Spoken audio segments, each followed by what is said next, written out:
Howdy everybody, BygPhattyPlus here, and welcome to Trihaywbfrfyh. It's abbreviation for The Rapture is here, and you will be forcibly removed from your home. Indie game found on Game Jolt here, and we're going to play it. I need to do a couple one-shots since the last game ended, you know, just something to fill in the gaps. Keep things even and level. Otherwise, if I try to start an LP, a long LP, off number, it will drive me nuts. OCD is fun. I mean, it's not as bad as some people, but still, it's very frustrating. Anyway, let's go ahead and...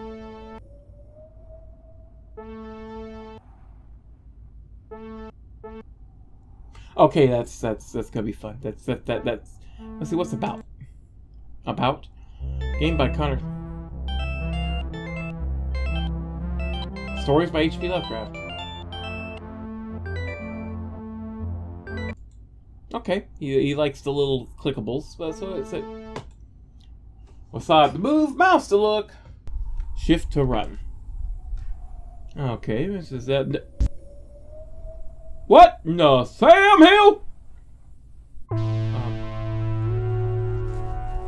Okay, I'm just gonna run. I don't know what the hell that is. Is that a mothership? Is that a black hole? Oh god, if it's a black... You know, I'll take a mothership, please. I'd rather be probed than being sent into a black hole, because, yeah, a black hole wouldn't, go well. You know, I saw the episode of Stargate SG-1. They sent a team into a planet that had a black hole forming around it. Needless to say, that team did not survive.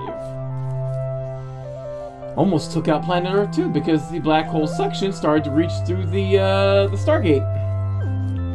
Anyway, what in the Sam Hills?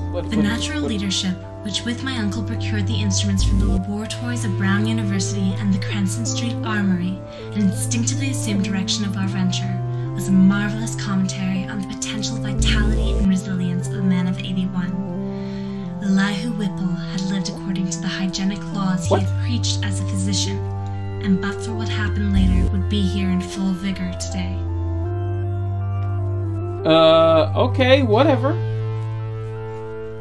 I'm supposed to run for these, bitch. Yeah, I'm supposed to run for these, for whatever reason.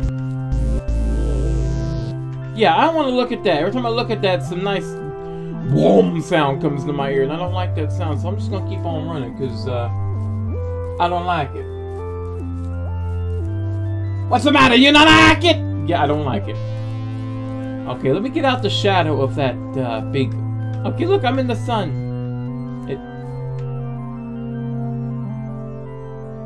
Oh crap, I just realized that thing's getting bigger. Is it getting bigger?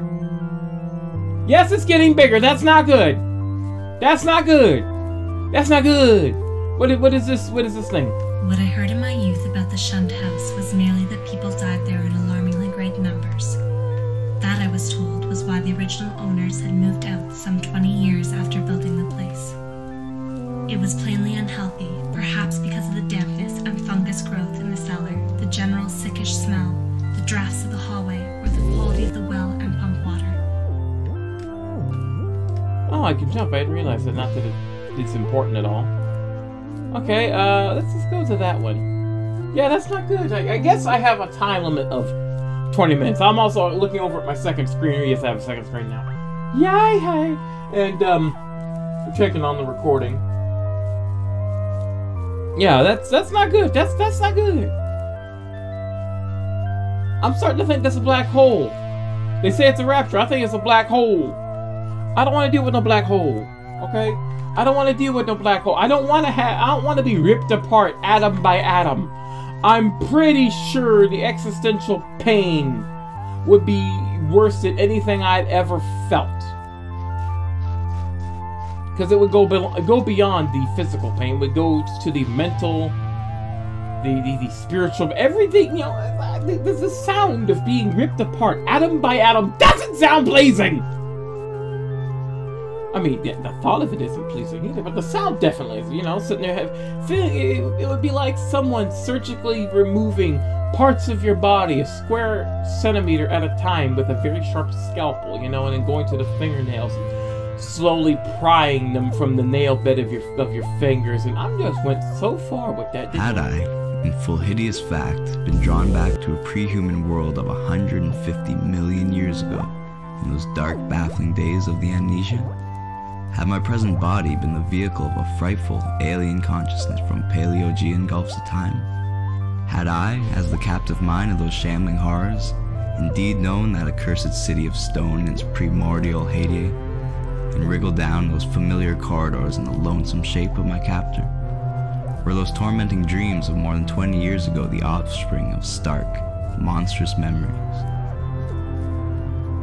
Okay, are we dealing with some Cthulhu-esque bullcrap here, man? Is this the problem? I keep going with the Cthulhu crap? Oh, that definitely looks not good.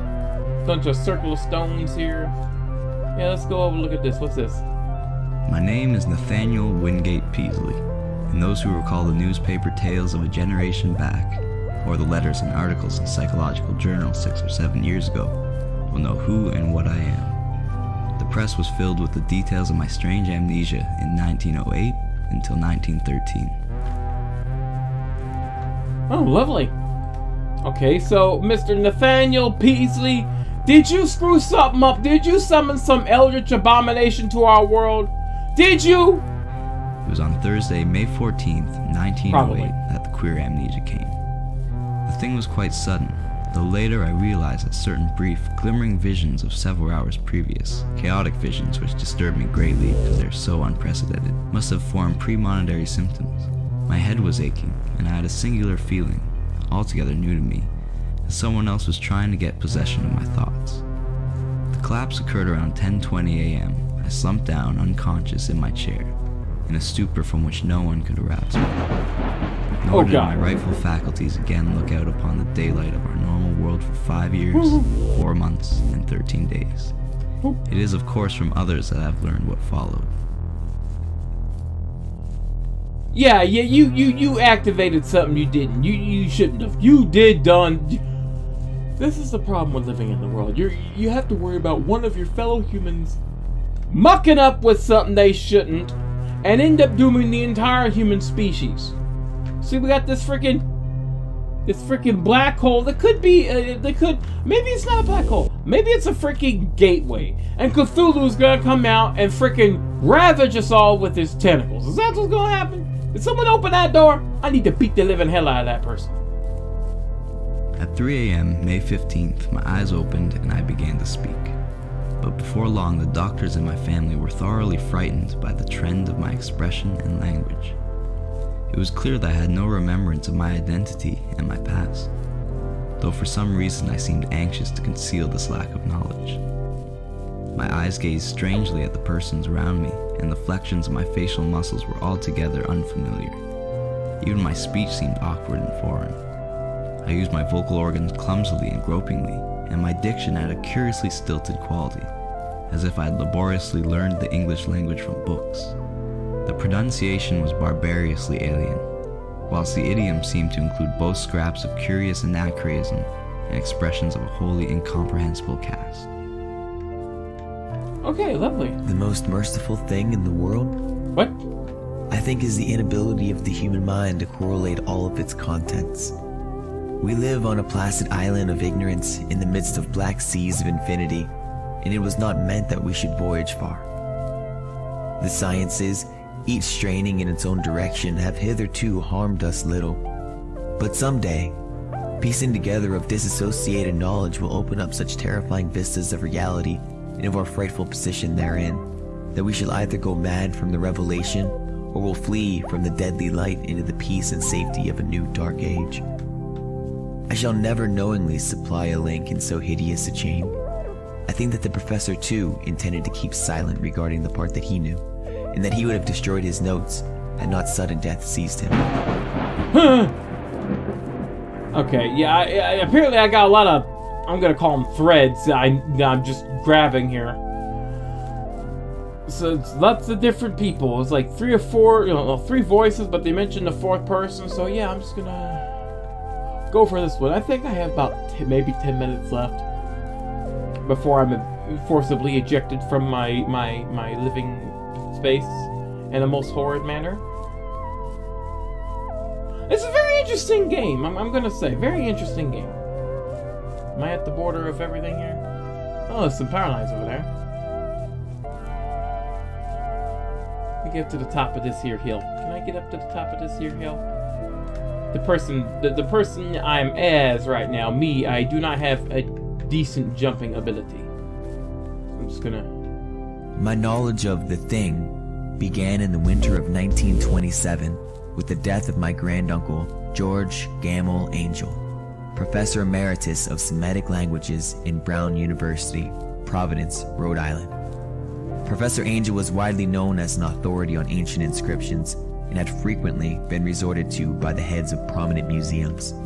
So this passing at the age of 92 may have been recalled by many. Whoa, and as my granduncle's heir and executor, for he died a childless widower, I was expected to go over his papers with some thoroughness, and for that purpose, moved his entire set of files and boxes to my quarters in Boston. Okay. That's lovely. That's lovely. So your grand uncle, whomever, Mr. Angel, done fiddledy-diddled with things he shouldn't have fiddledy-diddled with, and now we're all being fiddled in the biddle. Is that the first half of the principal manuscript told a very peculiar tale. It appears on March 1st, 1925. A thin, dark young man with an erotic and excited aspect had called upon Professor Angel bearing a singular clay bas-relief, which was then exceedingly damp and fresh. His card bore the name of Henry Anthony Wilcox, and he called himself psychically hypersensitive. The sculptor abruptly asked for the benefit of the host's archaeological knowledge in identifying the hieroglyphics on the bas-relief. He said, "It is new indeed, for I made it last night in a dream of strange cities. And dreams are older than brooding Tyre, or the contemplative Sphinx, or the garden-girdled Babylon." Okay, now here's a second idea. Maybe whatever that mess is actually teleporting their world into ours, which, oh lord, that's even worse. West of Arkham, the hills rise wild, and there are valleys with deep woods that no axe has ever cut. There are dark, narrow glens where the trees slope fantastically, and where thin brooklets trickle without ever having caught the glint of sunlight. On the gentler slopes there are farms, ancient and rocky, with squat moss-coated cottages brooding eternally over old New England secrets in the lee of great ledges. But these are vacant now, the wide chimneys crumbling and the shingled sides bulging perilously beneath low gambrel roofs. The old folk have gone away, and foreigners do not like to live here. French Canadians have tried it, Italians have tried it, and the Poles have come and departed. It is not because of anything that can be seen or heard or handled, but because of something that is imagined. The place is not good for the imagination. It does not bring restful dreams at night. It must be this which keeps the foreigners away, for old Ammy Peace has never told them of anything he recalls from the strange days. When I went into the hills and vales to survey for the new reservoir, they told me the place was evil. Okay, that's interesting. What is that? I mean, is that like that thing over there? But okay, let's just grab what that is. In short, it seemed to my uncle and me that an incontrovertible array of facts pointed to some lingering influence in the shunned house, traceable to one or another of the ill-favored French settlers of 2 centuries before, and still operative through rare and unknown laws of atomic and electronic motion. That the family had possessed an abnormal affinity for outer circles of entity, dark spheres which for normal folk held only repulsion and terror, their recorded history seemed to prove. What did you all do? Seriously, who did this? Who started this menagerie of horror? Who? To declare that we were not nervous on that rainy night of watching would be an exaggeration both gross and ridiculous.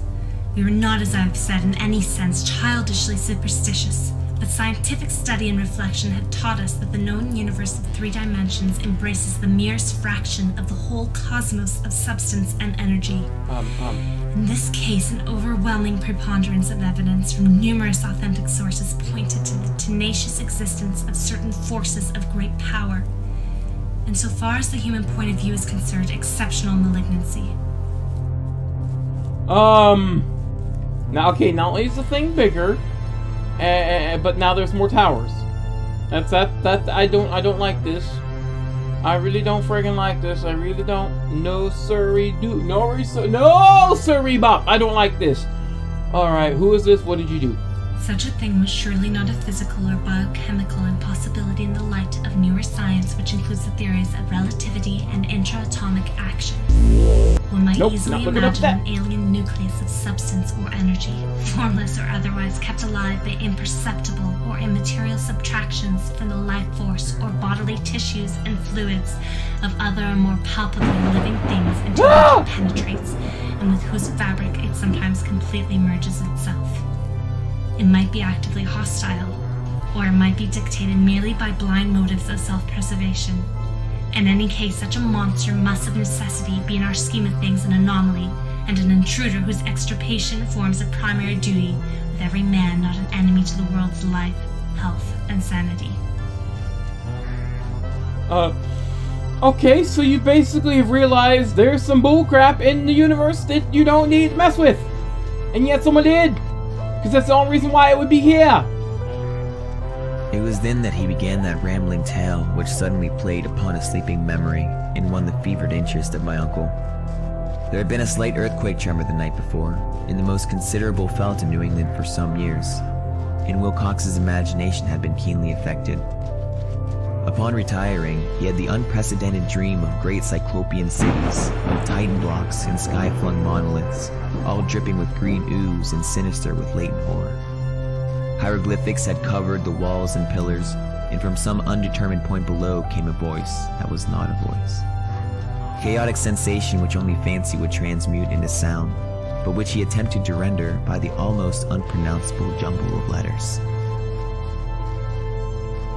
C-T-H-U, L-H-U, Cthulhu, Cthulhu, Cthulhu, yeah? Is that what you're thinking? The essence was always the same. A person of keen thoughtfulness seized with a strange secondary life, and leading for a greater or lesser period, an utterly alien existence typified at first by vocal and bodily awkwardness, and later by a wholesale acquisition of scientific, historic, artistic, and anthropological knowledge. An acquisition carried on with a feverish zest and with a wholly abnormal absorptive power. Then a sudden return of the rightful consciousness, intermittently plagued ever after with vague, unplaceable dreams, suggesting fragments of some hideous memory elaborately blotted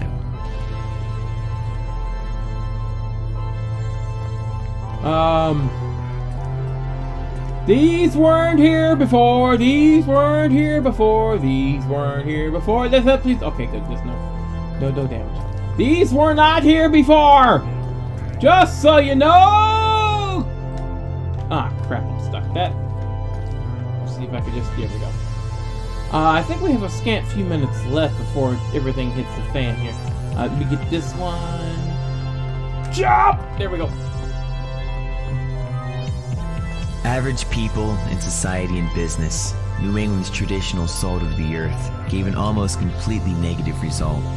Those scattered cases of uneasy but formless nocturnal impressions appear here and there, always between March 23rd and April 2nd, the period of young Wilcox's delirium. Scientific men were modestly affected, but it was from the artists and the poets that pertinent answers came, and I know that panic would have broken loose had they been able to compare notes. As was lacking in their original letters, I half suspected the compiler of having asked leading questions, or of having edited the correspondence in corroboration of what he had latently resolved to see. Oh my God! Oh Lord, what did somebody do? What did you do? Why did you call Cthulhu? Why did you do this? I'm gonna grab it in this way. I'm just gonna see here if I can just I come now to the crucial and most difficult part of my narrative. All the more difficult because I cannot be quite certain of its reality.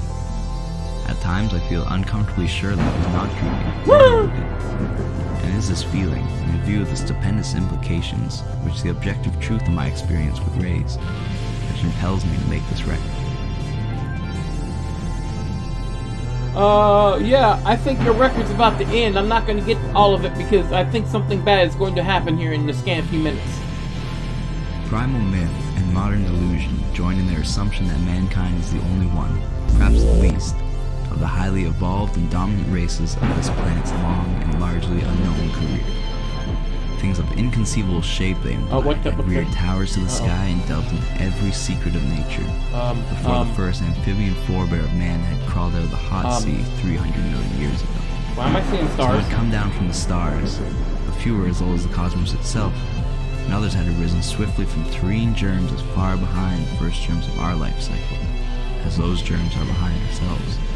Spans of thousands of millions of years, and linkages to other galaxies and universes, were freely spoken of. Indeed, there is no such thing as time in its humanly accepted sense. Come on. Something's happened to me. Let me just see if I can get that last note.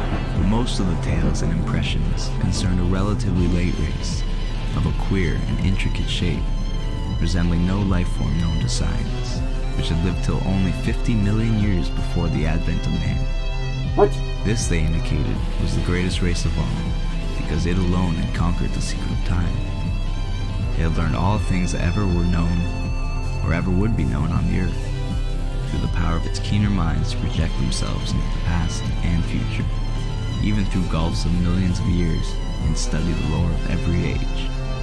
From the accomplishments of this race arose all legends of prophets, including those in human mythology. Okay, so we are talking about Cthulhu here. Is that what we're doing? We're talking about Cthulhu. Cthulhu's coming. With this eon embracing knowledge, the great race chose from every era and life form such thoughts, arts, and processes as might suit its own nature and situation. Knowledge of the past, secured through a kind of mind casting outside the recognized senses, was harder to glean than knowledge of the future. In the latter case, the course was easier and more material. With suitable mechanical aid, the mind would project itself forward in time, feeling its dim, extrasensory way until it approached the desired period. I can barely see Then, Sparkle's after plot right now. preliminary trials, it would seize on the best discoverable representative of the highest of that period's life forms. It would enter the organism's brain and set up therein its own vibrations, while the displaced mind would strike back to the period of the displaced. Oh god, it's so much light! Remaining in the latter's body till a reverse process was set up. The projected mind, in the body of the organism of the future. What? Oh! Okay, so I have been forcibly removed from my home. Without able to finish the last thought there the guy was having, I guess, okay, so apparently this is, yeah, I see, it's basically, the narrations were of each story of Cthulhu there as I was listening. Okay. Yeah, if you enjoyed the game, please buy the soundtrack. Yeah, it was actually, it wasn't a bad game there. It was, it was very interesting there, kind of, forebodingly creepy there, you know, the fact that I was actually more afraid of, at the very end, the camera panning up to the black hole and then just seeing Cthulhu pop out and go, "Gotcha, sucker!" That would have gotten me. But, you know, the way they did it here with the lights and everything, it's like, it's kind of like, you know, it's like your mind would not have been able to perceive it. So it's more or less all the stuff that was going on, your mind was starting to probably fizzle out, like, because they say when you look at an ancient one or an elder god, your mind just can't deal with it and you lose your mind. You go, "Boo!" So that was a very interesting game there. If you would like to go and listen to more of the narrations there, you can go and download it. Link will be in the description, of course. Not bad. I would like to see more from this person. I'm going to be looking at their stuff more. And until the next whatever I do, it's BygPhattyPlus, sayonara. And if you ever walk out of your house and see a big black shape in the sky and it constantly expands and expands and expands, find a bed and hide under it. It's about the best you're going to be able to do. Don't look around for no colored threads that just kind of stick out in the ground there, because all you're doing is put yourself out in the open. Just hide under the bed, close your eyes, and maybe death will come swiftly.